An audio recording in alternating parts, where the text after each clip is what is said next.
En el ejercicio piden probar que que existe una función f minúscula, o sea, una función escalar, de tal manera que su gradiente es igual a esta función vectorial que me están dando. A esa función f minúscula se le llama función potencial. Para que para que un campo vectorial cualquiera tenga función potencial, lo primero que hay que demostrar es que el rotacional de esa función es igual a 0. El rotacional, digamos que es una operación general de campos vectoriales, tanto de 2 componentes como de 3 componentes. Como esto nada más tiene 2 componentes, esto tiene una componente en Y y una componente en J, no voy a hacer toda la operación de rotacional, que pues es con un producto cruz, un determinante, sino que la vamos a simplificar un poquito, llamando a esta primera parte M y a esta segunda parte N. Para demostrar que es conservativo, simplemente toca demostrar que la derivada de esta primera parte, que es en Y, respecto a Y, tiene que ser igual a la derivada de esta segunda parte en J, que es N, respecto a X. Entonces, la derivada de esta primera parte respecto a Y, entonces la derivada de 3y a la 2 es 6y, y la derivada de e a la x respecto a y es 0. Ahora, la derivada de eso respecto a x es la derivada de 6xy respecto a x es 6y, y la derivada de coseno de y respecto a x es 0. Ahora, como estas dos cosas son iguales, podemos afirmar que el campo es conservativo. Ahora, como el campo es conservativo, se le puede hallar función potencial. ¿Y cómo se halla la función potencial? Simplemente esta componente en Y, es decir, esa función f que estamos buscando, la voy a llamar f de xy, porque en este caso pues las únicas variables que tenemos son x y y. En el caso de 3 componentes va a ser una función de x, y, z, y sería la integral de esta primera componente de la que es en Y, o sea, la integral de esta cosa, así tal cual, integrado respecto a x. Las integrales iteradas funcionan similar a las derivadas parciales, es decir, cuando uno integra respecto a x, todo lo que tenga y es una constante.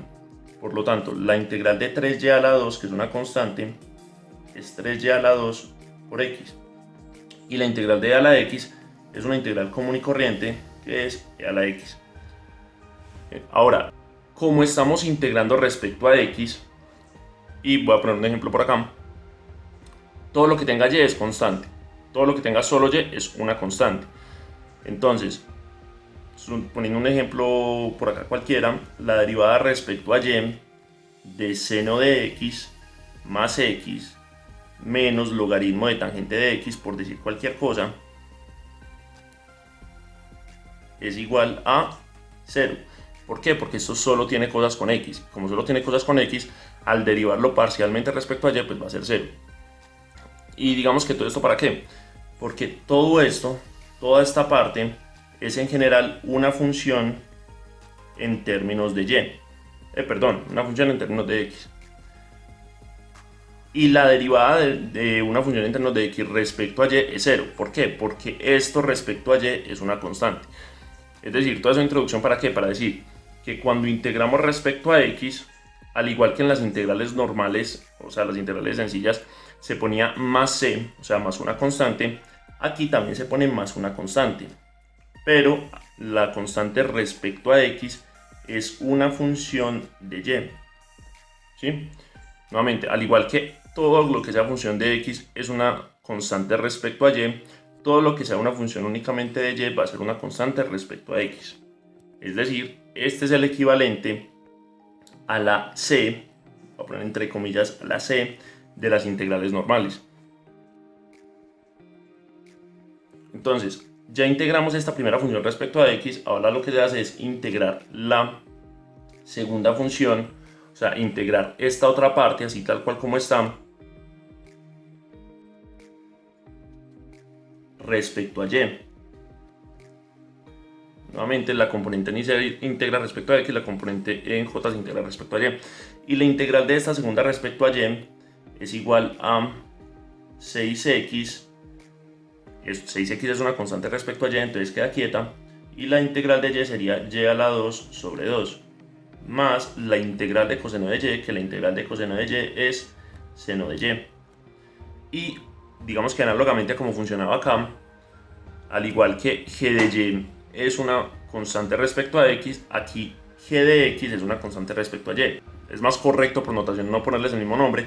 A esta función no la voy a llamar g, sino que la voy a llamar h. Entonces esto sería más un h de x. Y nuevamente este h de x es como la c, entre comillas, de esta otra integral.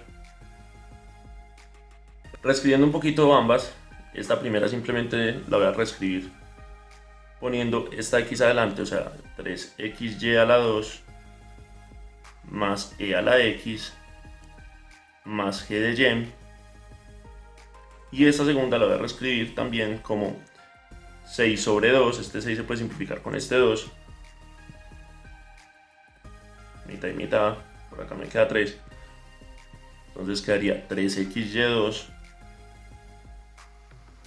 más seno de y más h de x.